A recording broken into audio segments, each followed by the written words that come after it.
Donald Trump stood at the window of his penthouse, arms crossed, staring down at the city below. His name was on buildings, his face on TV, his opinions on every front page. But did he really know what people thought? What they needed? His advisors told him he understood the American people better than anyone. But did he? A wild idea formed. He didn't just want to hear about the people, he wanted to be among them. He needed truth, and there was only one way to get it. Undercover. The next morning, he put the plan into motion. A disguise. Nothing fancy, just enough to blend in. A new name. Don T. A backstory. Just another guy looking for work. It was easy. Too easy. 2 days later, he walked into the city's central bus depot. The place smelled like burnt coffee and diesel. Men in faded uniforms slumped over tables, flipping through newspapers or staring at their phones. Nobody looked up when he stepped in. Good. The manager, a burly guy with a thick mustache, handed him a badge and a key. Bus 14. You're on the downtown loop. Trump. No, Don, nodded, keeping his voice low. Got it. Outside, the bus loomed in front of him, scratched up paint and a dent near the front. Not one of his luxury limos. Definitely not his jet. He climbed in, adjusted the seat. The leather was cracked. The dashboard was cluttered with faded stickers and a half-empty bottle of water. His fingers gripped the wheel. He started the engine. It coughed, sputtered, then roared to life. The doors hissed open. The first passengers climbed aboard, some barely noticing him, others mumbling a distracted morning. For the first time in years, Donald Trump was invisible. He pulled the lever. The doors shut. The bus rolled forward. The journey had begun. The first few minutes were easy. Drive forward, stop, open the doors. Repeat. Then reality hit. The streets were chaos. Horns blared. Bicycles weaved through traffic. A cab cut him off so sharply he nearly slammed the brakes. He muttered under his breath. This was harder than it looked. At the next stop, more passengers piled in. A man in a wrinkled suit, balancing a coffee and a newspaper. A teenage girl with headphones, not looking up from her phone. A tired mother pulling a stroller, her little boy clinging to her side. Move it along, people, someone grumbled from the back. Trump glanced in the mirror. A packed bus. Every seat filled. People standing in the aisles, gripping the overhead bars. Nobody looked at him. Nobody cared who was driving. Just another day. By the fifth stop, he started noticing things. A guy in a hoodie slipped in without paying, eyes darting toward the front. Before Trump could say anything, a woman behind him sighed. Let it go, man. Happens all the time. Trump frowned. All the time. Another stop. A young man in a restaurant uniform hurried in, breathing hard. He tapped his card against the reader. Declined. He tried again. Declined. The driver behind Trump's disguise, the real one, would have just shrugged, hit the gas. Instead, Trump paused. The kid's face turned red. He dug into his pocket, pulling out crumpled bills. Hold up, I got. It's fine, Trump said, waving him in. Get to work. The kid blinked. For real? Trump nodded. The doors shut. A woman near the front shook her head. They don't pay you enough to care, driver. Trump smirked. If only you knew. As the day stretched on, the job wore him down. The heat inside the bus. The endless red lights. The impatient passengers. By noon, his shirt was damp with sweat. His back ached. His patience thinned. A man shoved past an elderly woman to grab a seat. She barely reacted, just sighed and grabbed the nearest pole. Trump gritted his teeth. He wanted to say something, do something. But Don T. wasn't a billionaire, wasn't a former president. He was just a guy in a uniform, behind the wheel, watching the world move around him. And for the first time in decades, nobody was listening to him. He kept driving. By the third day, Trump knew the rhythm. He knew the worst intersections, the rush hour pressure, the way people avoided eye contact as they stepped onto the bus. But he also started hearing things. Not just the noise. Asterisk asterisk the stories, asterisk asterisk. At the 6:45 a.m. stop, a woman in scrubs dragged herself onto the bus, her eyes heavy with exhaustion. "Morning, Maria." An older man greeted her from his usual seat. "Morning," she sighed, slumping into an empty spot. 12-hour shift. Maria exhaled a humorless laugh. 14. My kid was asleep when I left. Probably asleep when I get home. Just gotta keep pushing, you know? Trump glanced at her in the mirror. 14 hours. He knew deals, contracts, power moves, but not this kind of grind. At the next stop, an elderly man stepped in, his cane tapping against the floor as he found a seat. His hands trembled as he clutched a worn photograph. "Still talking to your wife, George?" A woman asked softly. "Every day," he whispered, staring down at the picture. 60 years together. Still feels like yesterday. Trump swallowed. The next stop brought in a young woman with a baby strapped to her chest. She looked too young to be a mother, barely past her teens. A teenage boy, hood up, eyes distant, watched her from the back. "You still trying to go to school?" The girl adjusted the baby's blanket. "Night classes. How you even paying for that?" She didn't answer, just rocked the baby, staring at nothing. Trump felt something in his chest tighten. More stops. More voices. A construction worker rubbing his shoulder. Unions cutting hours again. Rent's gonna be tight. 2 teenage girls laughing over TikToks. College. You kidding? I can't even afford gas. A man in a suit, whispering into his phone. "We can't afford her meds, Janine. I don't know what to do." Trump kept his eyes on the road, but he was listening. These weren't numbers on a chart. These weren't statistics in a policy briefing. These were real people. And for the first time, he wasn't speaking. He was hearing them. The day ended. The bus returned to the depot. The uniform felt heavier than it had that morning. Trump sat in the driver's seat for a long time, staring at his hands. Maybe, just maybe, he was starting to understand. By the end of the week, Trump had settled into the job.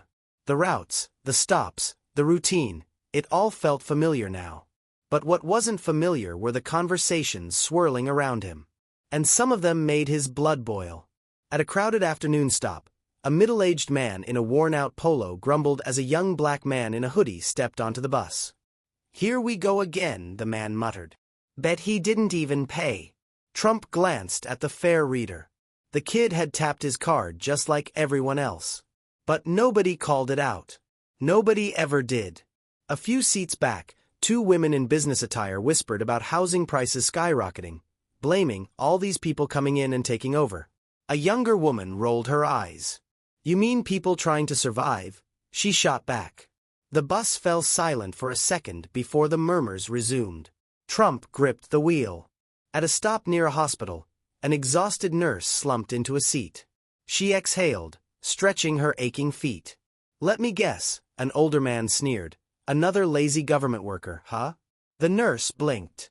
"Sir, I've been on my feet for 16 hours. "Yeah." The man scoffed. "Try running a business. Then you'll know real work." Something snapped inside Trump. For years, he had dismissed complaints like these. People struggled, sure, but hadn't they always? Wasn't success just a matter of working hard and pushing through? But now, hearing it day after day, seeing it up close, it wasn't just talk. It was real. A young man sat in the back, scrolling on his phone. He glanced up as 2 men near him argued about corporate greed and the rich getting richer. "You really think any of those billionaires care about us?" One of them scoffed. "They don't give a damn about people like us." Trump's fingers tightened on the wheel. The kid muttered under his breath, "Damn straight." Trump inhaled sharply. He was one of those billionaires. And in this moment, he realized something that had never hit him quite like this before. They were talking about him. Trump sat behind the wheel, gripping it tighter than usual. The conversations he had overheard weren't just stories anymore. They were gut punches. He had spent years in gold-plated rooms, surrounded by advisors and executives, making decisions that shaped people's lives. But had he ever really understood them? Then, at the next stop, he heard the conversation that changed everything. A thin man in his late 30s stepped onto the bus, one arm around his wife, the other holding onto a worn-out oxygen tank. His breathing was labored, his wife's face tight with worry. She turned to a woman seated near them. "They denied us again." The woman frowned. "Insurance." The wife nodded, eyes glistening. "They said his conditions pre-existing. They won't cover the treatment." The bus went silent. The man coughed into his sleeve, his body trembling. "It's fine," he whispered. "We'll figure something out." His wife forced a smile. "Yeah, we always do." A teenager nearby muttered, "Man, what kind of system just lets people die?" Trump felt a chill run through him. He had heard stories like this before, on TV, in interviews, through advisors who gave him statistics. But this was different. This was real, this was right in front of him. And worst of all, he knew he had been part of the reason people like this couple were suffering. The realization hit like a sledgehammer. Every policy decision, every veto, every deal cut in a backroom. He had always thought of them as strategy, not life and death. The bus pulled to the next stop. The sick man and his wife got off. Trump watched them go, his chest tight. For the first time in his life, he felt small. And for the first time in his life, he didn't have an answer. The city blurred past as Trump drove, but his mind was stuck on that couple. The man with the oxygen tank, the wife trying to hold everything together. The bus system had become a moving portrait of America. Not the boardroom version he had always known, but the real one. And the picture was ugly.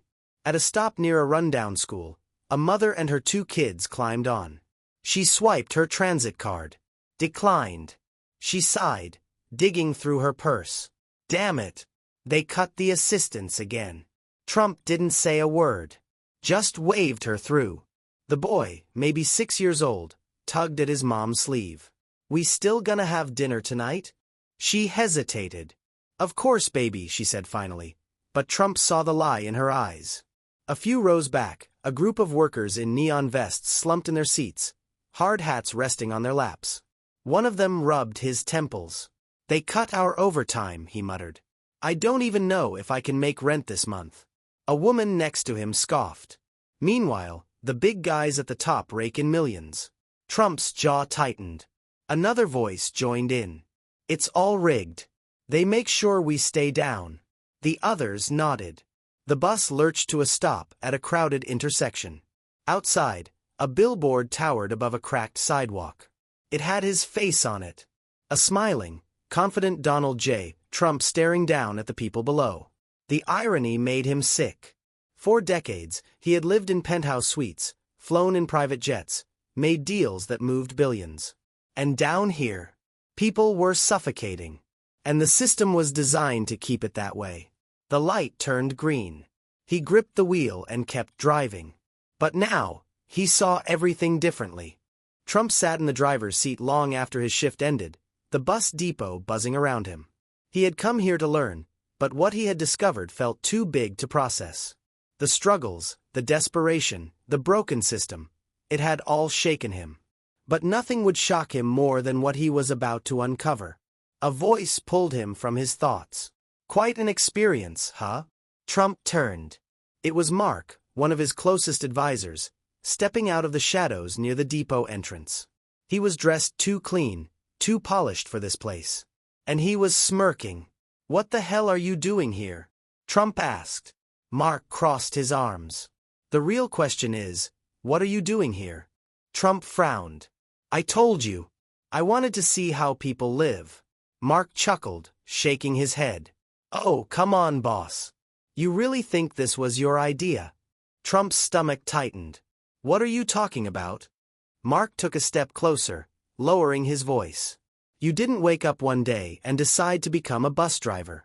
You were nudged in that direction." Trump narrowed his eyes. "By who?" Mark's smirk deepened. "By us." The air in the depot felt thick. Mark leaned against the side of the bus. "We needed to rebuild your image, Don.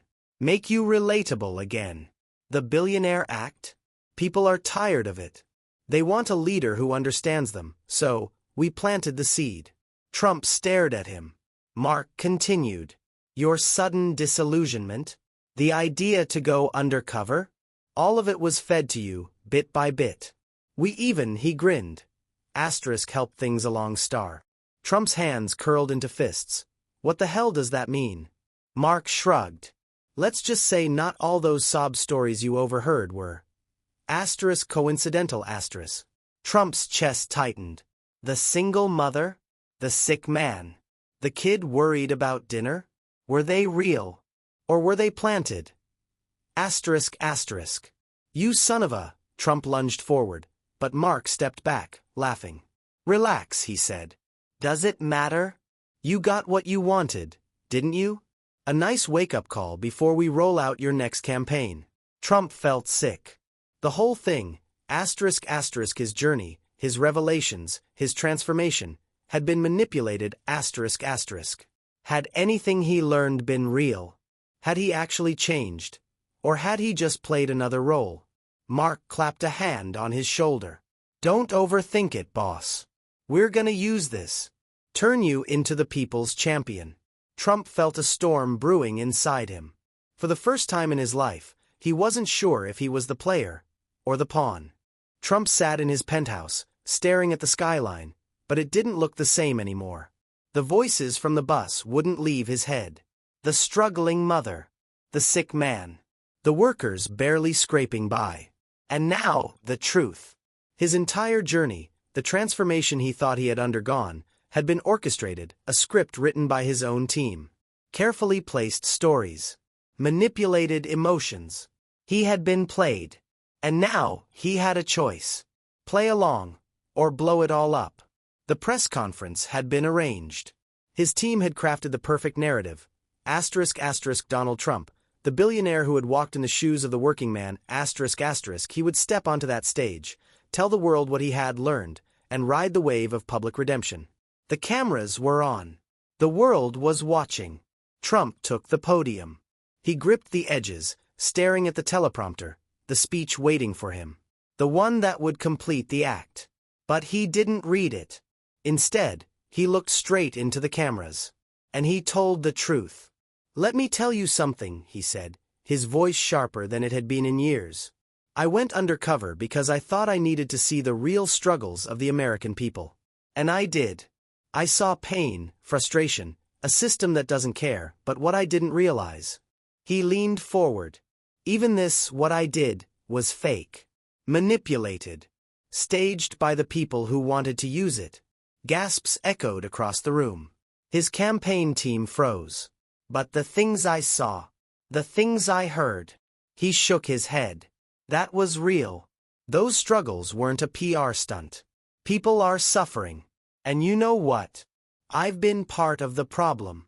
His advisors panicked, murmurs in the crowd turned to a roar. The teleprompter operator killed the script. Trump pressed on. I could stand here and lie to you. Play the role they want me to play. But I'm done with that. He slammed his fist on the podium. The system is broken. And I see it now. The question is, asterisk asterisk, what are we gonna do about it? Asterisk asterisk. The room exploded. The fallout was immediate. His team scrambled to control the narrative. Networks called it the most shocking political moment in modern history. His critics said it was the end of Trump's career. His supporters? They weren't sure what to think. But something had shifted. For the first time, Trump wasn't selling anything, no brand. No power move. Just the truth. And for the first time in his life, he had no idea what came next. But this time, he was finally in control.